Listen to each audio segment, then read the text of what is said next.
Hey CrossFitters, ever get into that eating clean rut where you feel like you're eating the same thing over and over and over again?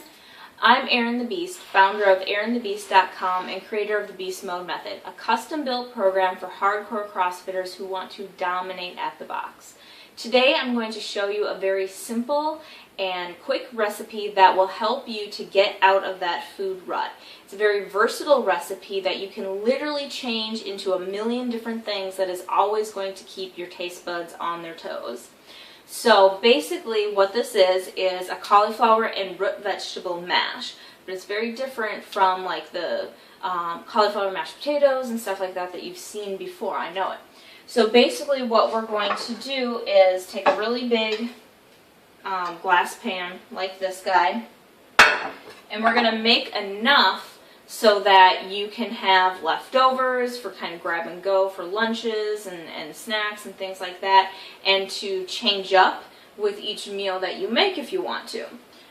So basically you're either going to have one very large head or 1.5 heads or 2 heads of cauliflower already chopped and ready to go, or if you're lazy like I am, you can do frozen cauliflower. And I usually do 2 to 3 bags of the frozen organic cauliflower.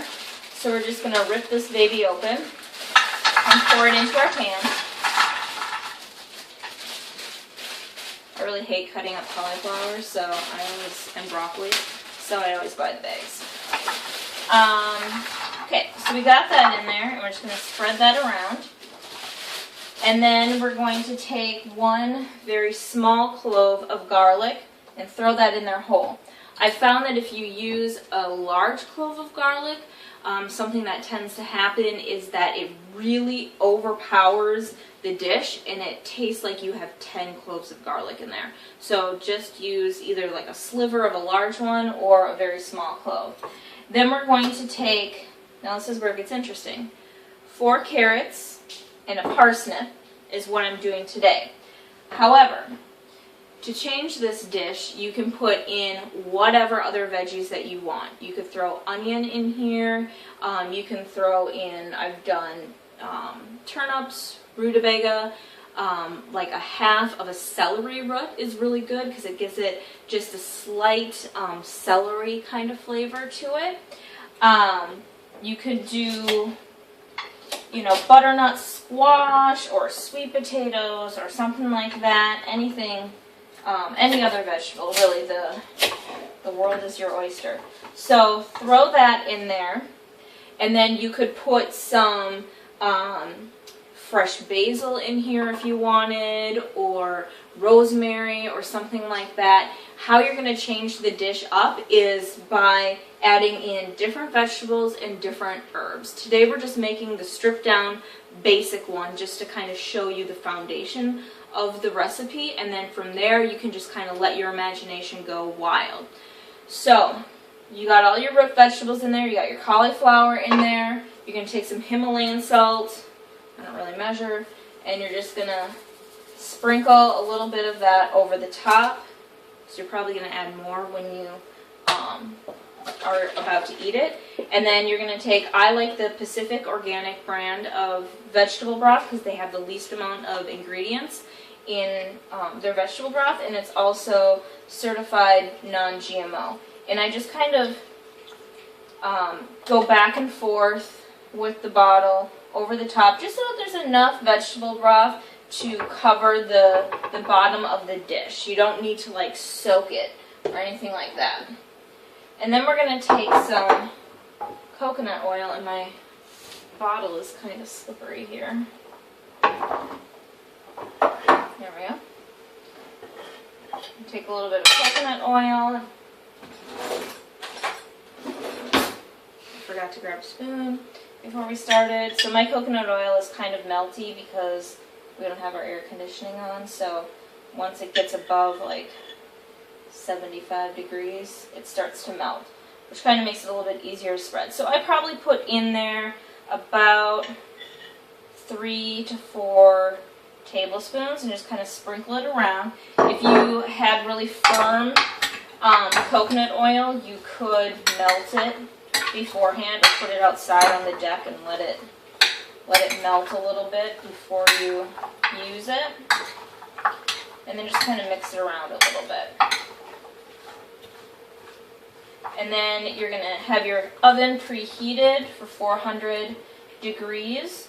And you're going to pop this baby in the oven for 30 minutes. And then when it comes out of the oven, I'll show you what we're going to do next.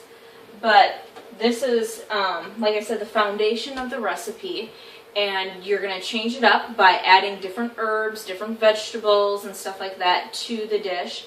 And then once we take it out of the oven, we're going to puree it in our Vitamix blender. And then I'm going to talk about all the different ways that you can use it. So stay tuned and I'll be back in just a sec. So now we have our veggies out of the oven, and what are we going to do with them? Well, first we're going to throw them all into our Blendtec or Vitamix blender, whatever you have. If you don't have either of these, you can use a regular blender or a food processor, but a Blendtec or a Vitamix is going to make it a lot easier for you. So I'm just going to scoop this all in. Might even take multiple batches to get it all processed. And then I'm going to throw a little bit more Himalayan salt on the top, just because, like I said, I'm obsessed with Himalayan salt. Lots of minerals in Himalayan salt. It has about 86 different minerals and trace minerals in it. It's great for replenishing your body with electrolytes, and it's already conveniently balanced for you by nature. So everything that you need mineral-wise is going to be in the Himalayan salt.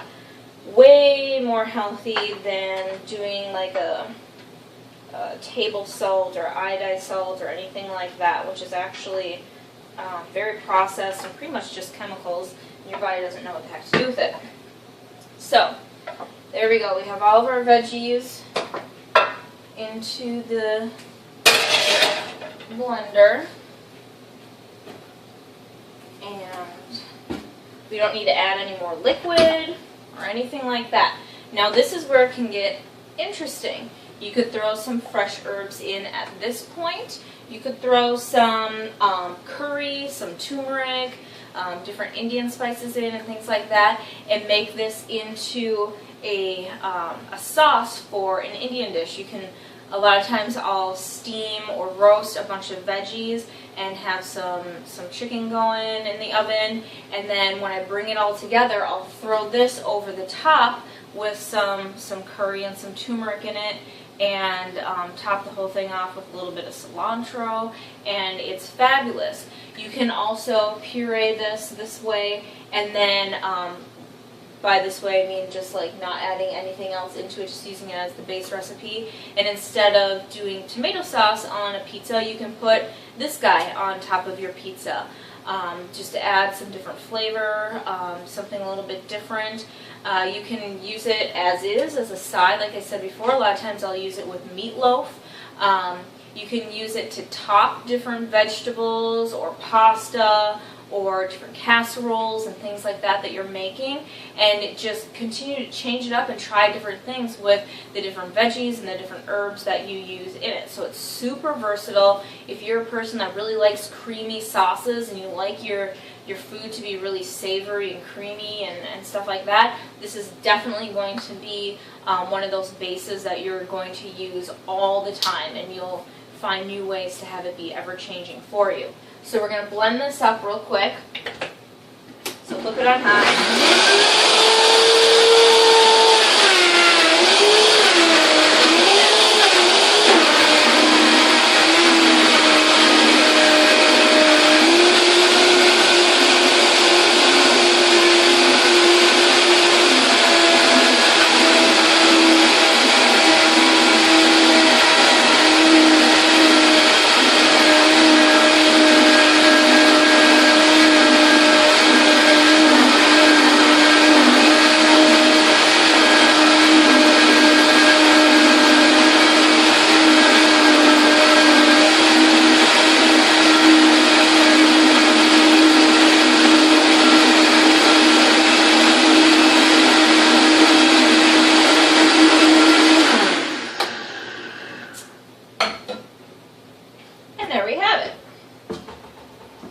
our very creamy, very delicious cauliflower and root vegetable mash that you can turn into literally anything. Let your imagination go wild. Go to my website is what I need you to do now. Go to ErinTheBeast.com and download your free gift, The Beast Mode Method Fundamentals, which is a 3-part video series that will give you the tools that you need to start transforming yourself into that beast at the box and bring out your true CrossFit potential. I'm Erin the Beast, and I'll talk to you later. Bye.